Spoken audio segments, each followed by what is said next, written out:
মন্দিরার viewers হতে গেলে মানে এমএস ফ্যামিলির সদস্য হতে গেলে তাতে নাকি আবার বিশাল যোগ্যতা লাগে। আমি বুঝতে পারছি না মন্দিরা, তুমি একটু বলে দিও তো যোগ্যতাটা কি কি, মানে কি কি লাগলে তোমার মানে পরিবারের একজন সদস্য বা সদস্যা হওয়া যায়। তোমার পায়ে শুধু তেল লাগালে, তোমার খারাপ জিনিসটা কেউ ভুলভাল বলে দিলে, অবশ্য করেই আজকের ভিডিওটা আমাদের ম্যান্ডি এবং আমাদের ক্রিয়েশন অফ মৌকে নিয়ে। তার আগে নিজের ইন্ট্রোটা দিয়ে নিই। সাজানো অপুর সংসার চ্যানেল থেকে আমি অপর্ণা। আশা করি তোমরা সবাই ভালো আছো, আমিও ভালো আছি। আজকে সকাল থেকে কোনো ভিডিও আসেনি, এখন সন্ধেবেলা ভিডিওটি করতে বসেছি। দয়া করে সবাই দেখো, বিশেষ করে যারা বেশি বলো না আপনার কি ওকে ছাড়া কন্টেন্ট নেই, আপনার কি একে ছাড়া কন্টেন্ট নেই। দেখো, কন্টেন্ট পাল্টালে তাদের কিন্তু আর খুঁজে পাওয়া যায় না। চুপচাপ সাইলেন্ট ভিউয়ার্স হয়ে তারা সেগুলো দেখে। আর যেই ভিডিওগুলো মানে একটু খালি ভালো ভিউজ হয়, সেগুলোতে এসে প্রচুর জ্ঞানতা এসে আপনার কোনো কাজ নেই, আপনার কি অন্য কোনো কন্টেন্ট নেই। তো অন্য কোনো কন্টেন্ট, বিশেষ করে ম্যান্ডিকে নিয়ে কন্টেন্ট করলে কেন জানি না আমার ভিউয়ার্সরা একদম ভিউজ দেয় না। কিন্তু তবুও ট্রেন্ডিং যখন মানে ট্রেন্ডিং কিছু চলে, মানে বলতেই হয় কিছু। কালকে স্যান্ডির অনেক কথা শুনেছি ভিডিওতে, কালকে ভিডিওটা দেখেই কিছু কথা বলবো। আমি আমার বক্তব্য বললাম। কথা হচ্ছে যে আমি আগের দিন একটা ভিডিওতে বলেছিলাম যে ওরা মনে হয় কল্যাণীতে আসছে ডাক্তার দেখাতে, তারপর দেখলাম না, ওরা কলকাতার অ্যাপেলোতে আসছে। আমার বাড়ির একেবারে সামনে থেকে এসে চলে গেল ম্যান্ডি, আর আমি ম্যান্ডিকে দেখতে পেলাম না। দেখতে পেলে অবশ্য করেই তোমাদের কাছে জানাতাম না, কাছে গিয়ে ফটো তুলতাম না, দেখতে মানে ইয়ে করলাম না। তো লিভারের জন্য ডাক্তার দেখাতে এসছে, শুনেছি ওরা ক্যালকাটায়, মানে হয়তো ওদের মনে হয়েছে সব থেকে ভালো হসপিটাল অ্যাপেলো। আর ওরা নিশ্চয়ই ইউটিউবে সার্চ ফার্চ করেই এসছে। তো লিভারের জন্য ঠিক নয়, ওই স্যান্ডির তো দুনিয়ার সমস্যা। এক তো প্রচণ্ডভাবে প্যানক্রিয়াটিসের সমস্যা, এবং ও বলছে যেটা যে আমাদের ফ্যামিলিগত প্রবলেম। এটা ফ্যামিলিগত প্রবলেম না হলেও যখন তখন হয়ে যায়, আর এটাতে অনিয়ম করলে তো সবাই জানো। এটা আর নতুন করে আমি অন্তত জ্ঞান দিতে বসবো না। ও বলছে লিভারের সমস্যা, ও 2-3বার জন্ডিস হয়ে গেছে, 2বার। আমারও 6-এ একবার, আর ছোটো ক্লাসে কখনো বোধহয় জন্ডিস হয়েছিল। আমারও 2বার না 3বার জন্ডিস হয়েছিল। আর আমি তখন না বিভৎস ফর্সা ছিলাম ছোটোবেলায়, একদম খ্যাটখ্যাটে হলুদ টাইপের একটা ফর্সা। ক্লাস 6-এরটা আমার মনে আছে এই কারণেই, মানে আমি ছোটোবেলায় খুব খাওয়া নিয়ে নাটক করতাম খুব। এখন যেরকম দুটো বাচ্চা হওয়ার পরে আমার খাওয়া দাওয়া বা শ্বশুরবাড়িতে এসে, যেহেতু মানে জানি না আমি কেন, একটু হলেও তো বিয়ের আগের থেকে ক্যালোরিটা বেশি হয়তো খরচা হয়, হয়তো বয়স হয়ে গেলে খাওয়াটা একটু বাড়ে। আগে আমি ভীষণ মানে খাবার নিয়ে মানে খেতাম না, খাবার নিয়ে নাকুচু ছিলাম না, কিন্তু আমি অনেকক্ষণ ধরে খাবার খেতাম। আর মাঝে মাঝে এই রবটা আমার আসতো। জন্ডিস হলে যেটা হয়, সিমটম খেতে ইচ্ছা করে না, বমি টমি আসে। এবং মানে মা তো ভেবে নিয়েছিল যে ওটা প্রায় তো হয়, মা আর ওটাকে নিয়ে খেয়াল করেনি। তো স্কুলে যাওয়ার সময় টিচার একজন ধরে ফেলেছে যে তোমার আজকে গাটা বড্ড বেশি যেন কেমন হলুদ হলুদ লাগছে। বন্ধুরাও বলছিল যে 2 দিন ধরে দেখছি ম্যাম, ম্যাম তো না, আমরা দিদিমণি বলতাম, যে ওর মনে হচ্ছে যেন বেশি হলুদ, কিন্তু বোঝা যাচ্ছে না। তারপর সেই আমাকে স্কুলের মাসি দিয়ে রিক্সা করে বাড়ি পাঠিয়ে দিয়ে দেওয়ার পর ধরা গেল যে জন্ডিস। সবাই বলে লিভারের সমস্যা থাকে, কিন্তু এখনও অবধি আমার আর কোনো সমস্যা হয়নি। মানে বিয়ের পর থেকে এত তো ওটি হয়েছে বিভিন্ন রকমের, সেখানে বিভিন্ন রকমের টেস্ট করতে হয়, লিভার ফাংশন টেস্ট তো করবেই। আজ অবধি কোনো দিন লিভারের প্রবলেম হয়নি, কারণ আমি ভীষণ ডিসিপ্লিন। আমার বর যেরকম সৃষ্টি ছাড়া এদের মতো, মানে সবসময় বাইরের খাবার, মানে প্রত্যেক সপ্তাহে 2 দিন 3 দিন করে খেতে কার না ভালো লাগে। কিন্তু আমি নিজের হাতে থাকলেও যখন বাইরে থাকে একটা দিনও, এবং এখনও অবধি আমি নিজে আজ অবধি কোনো দিন একা একা বাচ্চাদের নিয়ে হোটেলে গিয়ে বসে খাইনি। আমি বাইরে বেরোলে জোর বেশি ফুচকা, কারণ আমি ভীষণ ডিসিপ্লিন এই ব্যাপারটাতে। অনেককে দেখি যে হাজব্যান্ডকে ছাড়া হোটেলে একা শুধু বাচ্চা কাচ্চাদের নিয়ে যাচ্ছে, আর আমার বর এতটাই মানে এই ব্যাপারটায় এতটাই ও বেশি করে, আমাকে আর মানে তদারকি করে নিজে আর হোটেলে গিয়ে মানে খেতে হয় না, কোনো দিন মনে পড়ে না। আজকে 26 বছর হয়ে গেছে আমার বিয়ে হয়েছে। বিয়ের আগে তো এত রেস্ট্রিকশান ছিল, চিন্তাও করতে পারতাম না। বিয়ের পর 26 বছরের পর কোনো জীবনেও ছেলে বা মেয়েকে নিয়ে হোটেলে বসে কিছু খেতে গেছি, মানে কাজের ক্ষেত্রে গেছি, সকল একটা কিছু খাওয়া, আর সেজেগুজে হোটেলে খাওয়ার উদ্দেশ্যে বেরোনো, ওটা আমি করি না। আমি এতটাই ডিসিপ্লিন। তো এই যে স্যান্ডি বলছে, এই জন্যই কথাগুলো বলা। কেন এই কথাগুলো বলছি, যে এই কারণে আমার হয়েছে, এটা পারিবারিক কারণে। জীবনযাত্রার যে অনিয়মিত, আর দেখবে ওর কালোটা, স্যান্ডির যে কালোটা, লিভারের ভীষণ প্রবলেম হলে গায়ের রঙ কালো একরকম, আর ওর কালোটা একদম অন্যরকম। চোখের তলার কালো, সবসময় একটা ঝিমিয়ে থাকে, দাঁতগুলোকে এরকম। তারপরেও কি নেশা বন্ধ গেছে? আর ডাক্তার দেখাতে আসছে, হ্যাঁ অনেকেই বলছে, যেমন কমেন্টেও পিন করেছে ওর প্রিয় দিদির কমেন্ট, যে ও কি মুর্শে থাকবে, ও কেন ডাক্তার দেখানোর আগে খেয়েছে, এসব নিয়ে আমি কিছু বলছি না।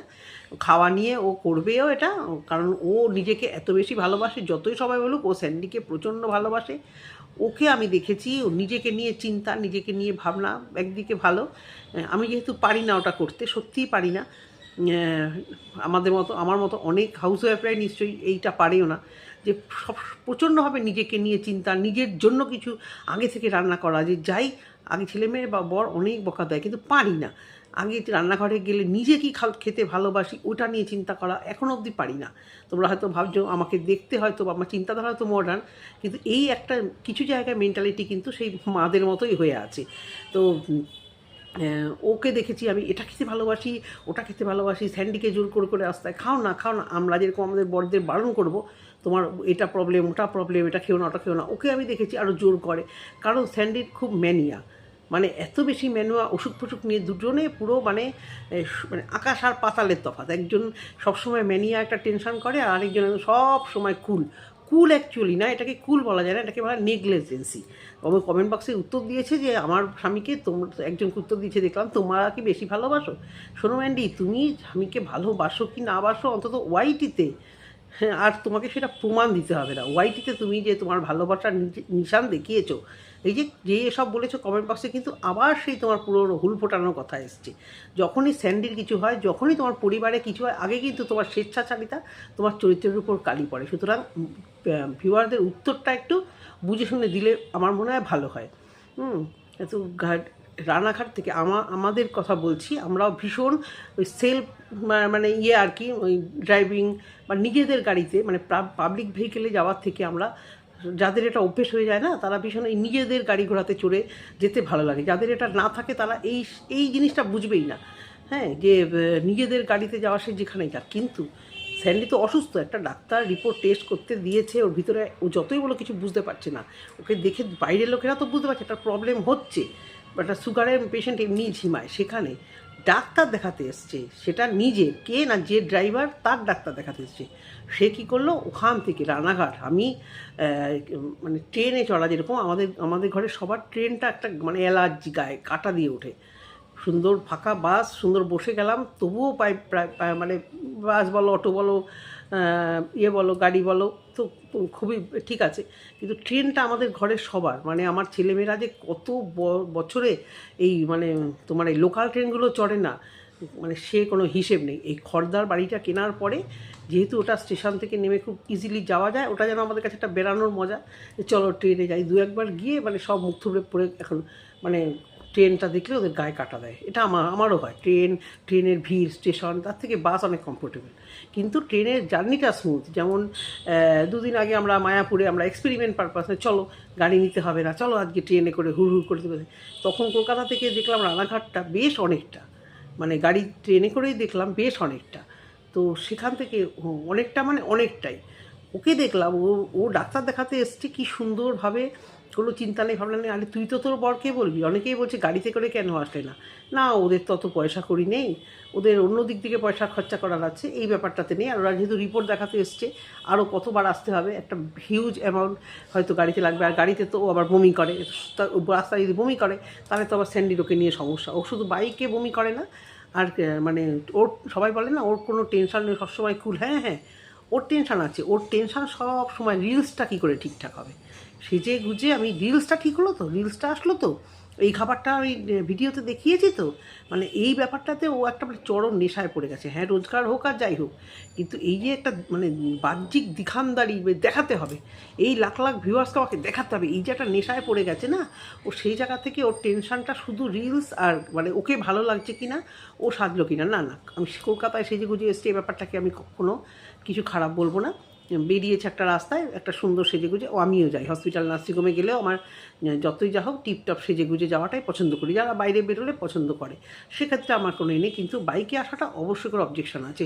যেখানে যে অসুস্থ, যে সে যদি পেছনে বসতো, সে যদি মানে প্যাসেঞ্জার হতো ঠিক আছে, যে ড্রাইভার, যে বাইক রাইড করছে, সেই যদি রাইড করে এই এতটা রাস্তা গরমের মধ্যে বারবার গায়ে রোদ পড়ছে, এতটা এসেছে অ্যাপেলোতে, খাওয়া দাওয়া করেছে, কম তো দূর না, আমার একদম মানে রাস্তা পার করলেই আমার অ্যাপেলো, সেখান থেকে এই আবার রানাঘাটে গেছে। কেন ভাই?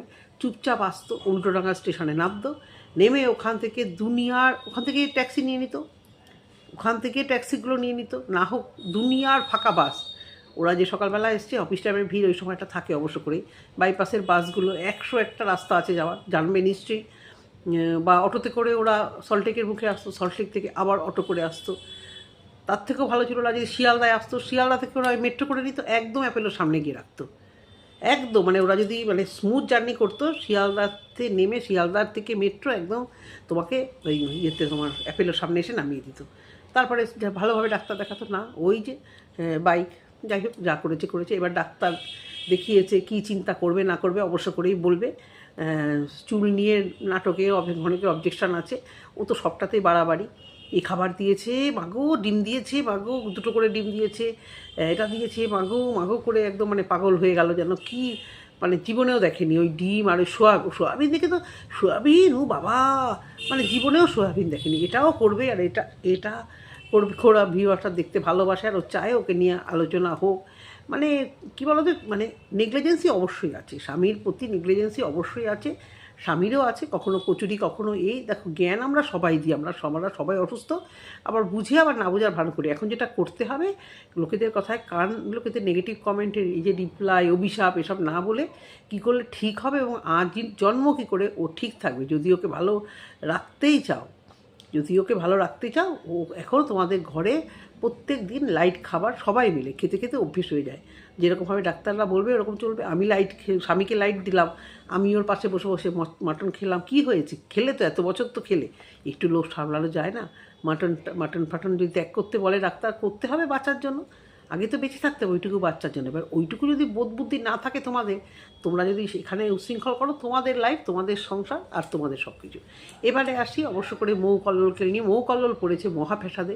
বেচারি মৌয়ের জীবনে সত্যি মানে খারাপও লাগে, মেয়েটির বাবা মা কেউ থাকে না, কল্লোলেরও কোনো সেরকম মানে রিলেশান বা রিলেটিভ কোনো মানে লোক বল কিচ্ছু নেই। আসল চিন্তা ওইখানে, চিন্তা একে বলে। সত্যি মৌয়ের একটা ট্রিটমেন্ট চলছে, একটা ইঞ্জেকশন দিয়েছে 10 দিন পরে, আবার ওকে ট্রিটমেন্টের জন্যই তো এসছে। এর মধ্যে মাঝে মাঝে কল্লোল বিগড়ে যাচ্ছে রিচ খাবার খাওয়ার জন্য, বা মাঝে মাঝে বাইরে খাবার খেয়ে নিচ্ছে। শোনো মৌ, গল ব্লাডার আজকাল ওই জ্বরজারির মতো হয়ে গেছে, চিন্তা করার কিচ্ছু নেই, তুমি নিজেও জানো। তোমার কমেন্ট বক্সে সবাই বলেছে। আর গল ব্লাডারে স্টোন মানে কোনো ব্যাপার না, আর ওটা কোনো দিনও মনে হয় না আমার হোমিওপ্যাথিক বা কিছু দেখালে কমবে। কিডনি স্টোনটা জল কম খাওয়ার জন্য এই সবগুলো বেশি হয়। কিডনি স্টোনটা তোমার ওষুধ দিলে অনেক সময় বেরিয়ে যায়, তারপরে অপারেশন করতে হয়, কিন্তু বড় হয়ে গেলে অপারেশন করতে হবে। আমার হাজব্যান্ডেরও মনে হয় কিডনিতে স্টোন ধরা পড়েছে, খুব মানে ব্যথা হচ্ছে না, কিন্তু কিছুদিন আগে একটা মানে অল্প সমস্যা হওয়ার পরে ট্রিটমেন্ট করানোর পরে ওটা ধরা পড়েছিল। ডাক্তার বলেছিল ইমিডিয়েট ওটাকে নিয়ে একটু নাড়াচাড়া করুন। তা এর তো ডাক্তারখানা যেতে বা ডাক্তারের কাছে পয়সা দিতে গেলেই এর মানে সব পয়সা শেষ হয়ে যায়। তার থেকে ঘুরতে বা বেড়াতে ফুর্তি করতে বলো, তখন কিছু যায় আসবে না। এটা অনেকের ঘরেই আছে। হ্যাঁ, বলে হলে দেখা যাবে, এমার্জেন্সি হলে নাকি দেখা যাবে, কথা শোনে না। তো বেটা ছেলে মানুষগুলো বেশিরভাগই কথা শোনে না, এটা একদম সত্যি কথা। বন্ধুবান্ধবদের সঙ্গেও তো কথা বলি, এরা কথা কিছুতেই শুনবে না। মানে আমরা ভাবি যে আমরা পড়ে গেলে কী হবে বলে আমরা নিজেদের জন্য চিন্তা না করলেও শরীরকে নিয়ে ছেলে খেলা করি না, কিন্তু এরা ছেলে খেলাও করবে শরীরকে নিয়ে সমস্ত কিছু। এই স্যান্ডি যেরকম, ওর কি বিড়ি সিগারেট কিছু বাদ আছে? পুরো ঠোঁট ফোট কালো হয়ে গেছে বিড়ি সিগারেট খেতে খেতে। ওই সব বেটা ছেলেগুলোই তাই। তো কল্লোলকে অপারেশন করাতে হবে, এটা কোনো ব্যাপার না। এটা ওই ইয়ে হয়, মাইক্রো সার্জারি হয়, এটাতে ওপেন কিচ্ছু নয়। একটা জাস্ট পেটের এই এদিকটা আমি বহু দেখেছি। আমার যখন অপারেশন হয়েছে সকালবেলা সব দেখছি ভর্তি হচ্ছে, একদিন থাকছে, পরের দিনই করে দিচ্ছি। কোনো ভয়ের কিচ্ছু নেই মৌ। এখানটা জাস্ট একটা ফুটো করবে, একটা ছোট্ট একটা নল ঢোকাবে, ওইটা দিয়ে অপারেশন, ওইটা দিয়ে সমস্ত কিছু হবে। পরের দিন থেকে তুমি নর্মাল। হ্যাঁ, কিছু রেস্ট্রিকশন মেনে চলতে হবে। কল্লোল মারাত্মক ভয় পেয়ে গেছে, চোখ মুখ দেখে ওদের বোঝা যাচ্ছে একটা টেনশান। আর সব থেকে বলো তো, লোক বল যখন থাকে না, সব টেনশানকে ফ্রি মনে হয়, টেনশন ফ্রি। ওরা কলকাতায় এসছে একদম ভীষণ, মানে দুজনকে কে কাকে দেখবে। দেখো, একটা অপারেশনের পেশেন্টকে একটু হলেও তো তোমাকে কে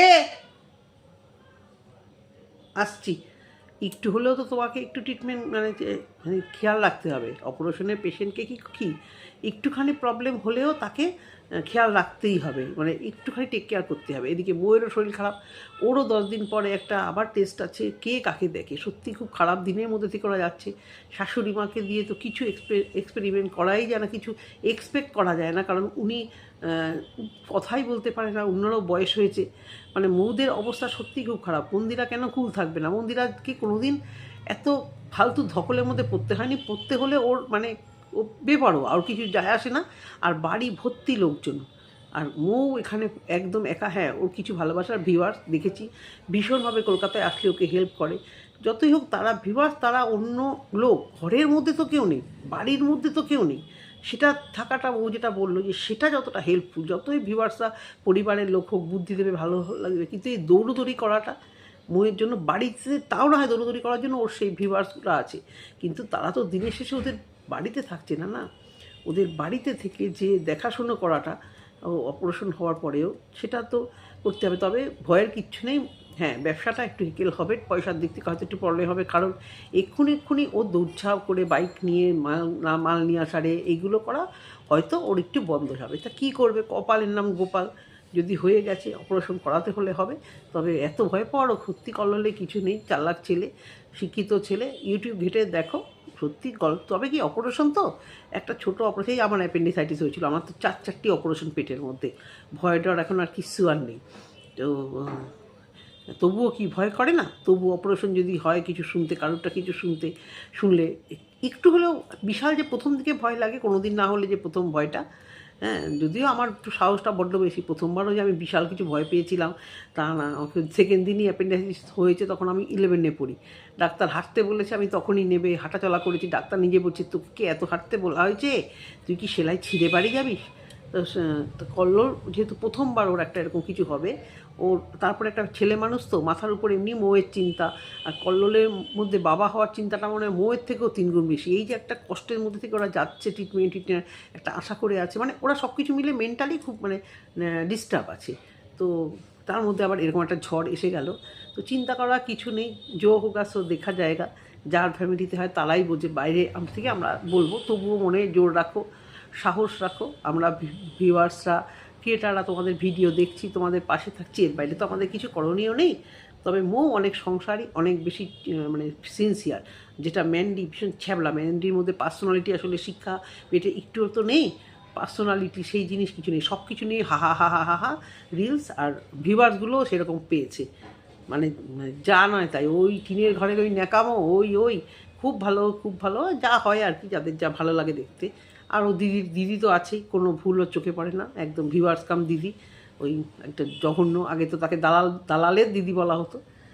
তো যাই হোক, ম্যান্ডির ব্যাপার ম্যান্ডির, কিন্তু মৌয়ের ব্যাপার, মৌকে চিন্তা করতে বারণই করবো, এটা নিয়ে ভয়ের কিছু নেই। যদি ভিডিওটি তোমাদের ভালো লেগে থাকে, দয়া করে কমেন্ট সেকশানে চুপচাপ সাইলেন্ট ভিউয়ার্স না হয়ে দয়া করে একটু জানিও যে আমি কি ঠিক বলেছি না ভুল বলেছি।